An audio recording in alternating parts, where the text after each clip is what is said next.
Ukraine के पास सैनिकों की भी कमी है और हथियारों की भी, लेकिन यूक्रेन में मौजूद भाड़े पर लाए गए दूसरे देशों के लड़ाकों ने मोर्चा संभाला हुआ है। पुतिन के लिए यूक्रेन में मौजूद विदेशी लड़ाके अब जीत की राह में सबसे बड़ी अड़चन है।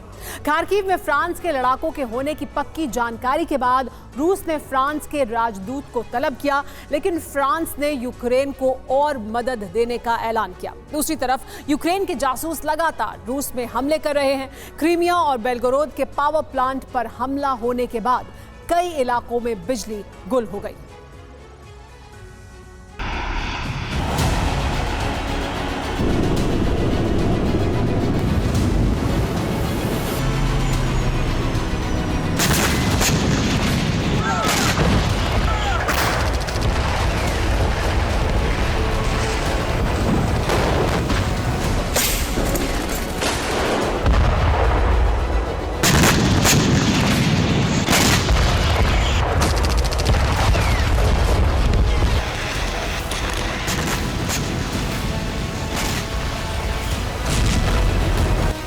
यूक्रेनी फौज की वर्दी, सिर पर हेलमेट और हाथ में हथियार। किसी ने टैंक की कमान संभाली हुई है, कोई आर्टिलरी से गोले दाग रहा है।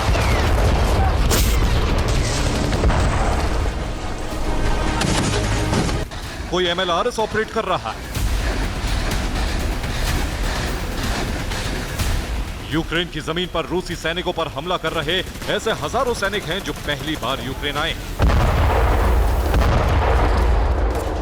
ये वो सैनिक हैं जिनका मकसद हार या जीत नहीं, बल्कि हर महीने जंग के बदले मोटी कमाई करना है।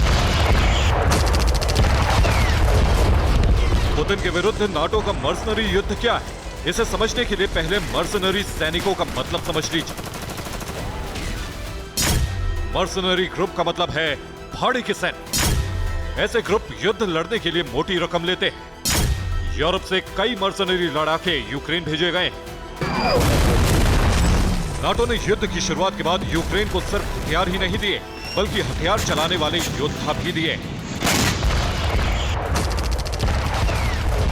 ऐसे कई ग्रुप हैं जिन्हें युद्ध लड़ने के लिए यूक्रेन भेजा गया और भाड़े के लड़ाके रूस के लिए बड़ी चुनौती साबित हुए।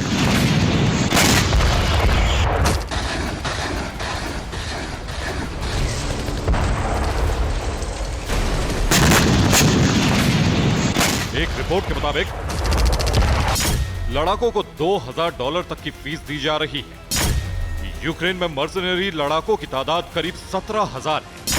फ्रांस, स्पेन और ब्रिटेन से कई लड़ाके यूक्रेन पहुंचे हैं। रूस ने युद्ध के बाद कई बार दावा किया कि यूक्रेन में ब्रिटिश आर्मी और अमेरिकी आर्मी मौजूद है।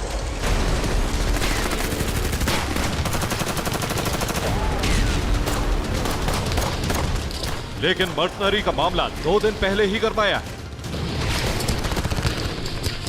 रूस की वायुसेना ने खार्किव की इमारत को निशाना बनाया। दावा तो ये किया जा रहा है कि खार्किव में मर्सनरी ग्रुप का मिलिट्री बेस था, जहां फ्रेंच मर्सनरी ग्रुप के लड़ाके मौजूद थे और रूस के हमले में 60 लड़ाकों की मौत हुई, जबकि 20 से ज्यादा लड़ाके घायल हुए। खार्किव में फ्रांस के लड़ाकों की मौजूदगी के सबूत मिलने के बाद रूस के विदेश मंत्रालय ने मॉस्को में फ्रांस के राजदूत पियरे लेवी को तलब किया। दूसरी तरफ फ्रांस के एक पूर्व पायलट के इंटरव्यू से जाहिर हुआ कि खार्किव में फ्रांस के लड़ाकों की 5 टुकड़ी मौजूद है, जो अलग अलग जगहों पर है। रिपोर्ट के मुताबिक खार्किव में फ्रांस के ड्रोन ऑपरेटर्स की टीम है। खार्किव में फ्रांस की स्नाइपर ग्रुप भी मौजूद है। फरवरी में फ्रांस यूक्रेन को मिसाइल देने वाला है। रूस ने भले ही फ्रांस पर दबाव बनाने के लिए कोशिश की है, लेकिन राष्ट्रपति मैक्रो फरवरी में कीव की यात्रा करने वाले हैं और यूक्रेन के लिए हथियारों का बड़ा ऐलान हो सकता है।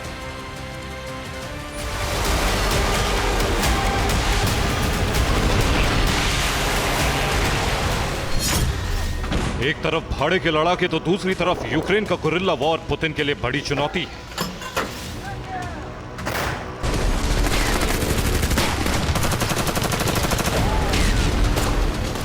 रूस में मौजूद यूक्रेन के जासूसों की टीम ने फिर सीक्रेट तरीके से हमला किया है। क्रीमिया का बड़ा इलाका अंधेरे में डूबा है। पावर प्लांट में अचानक बड़ी खराबी आ गई है। गैस की सप्लाई रुकने से पावर प्लांट बंद हुआ है। क्रीमिया के पावर प्लांट में इतनी बड़ी खराबी कैसे आई, इसकी कोई जानकारी नहीं दी गई, लेकिन माना जा रहा है कि ये यूक्रेन के गुरिल्ला वॉर की वजह से हो सकता है।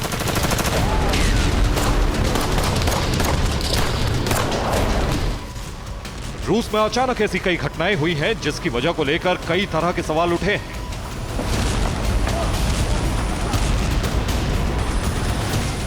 रूस के बेल्गोरोड का ये वीडियो देखिए। अचानक एक पावर स्टेशन में आग लग गई। स्थानीय लोगों के मुताबिक आग से पहले यहां धमाके की आवाज सुनी गई। बेल्गोरोद पर यूक्रेन लगातार हमले कर रहा है। बेल्गोरोद पर कई बार ड्रोन से हमला किया गया। पावर स्टेशन को भी ड्रोन से टारगेट करने का शक है। यूक्रेन ने पुतिन के होम टाउन पर भी ड्रोन से हमला किया है। रूस की सेना ने एक ड्रोन को गिराने का दावा किया है,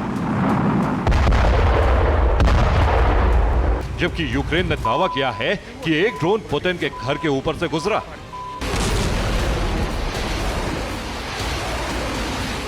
यूक्रेन ने सेंट पीटर्सबर्ग में एक ऑयल टर्मिनल को भी टारगेट करने का दावा किया है।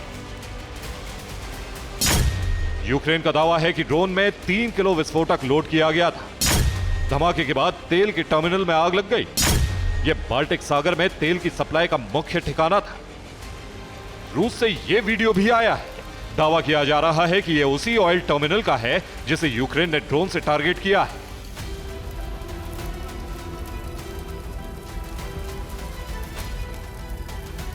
हालांकि रूस के मुताबिक मॉस्को और सेंट पीटर्सबर्ग में एक एक ड्रोन को नष्ट किया गया। हालांकि यूक्रेन की सैन्य खुफिया इकाई HUR ने इस हमले की जिम्मेदारी ली।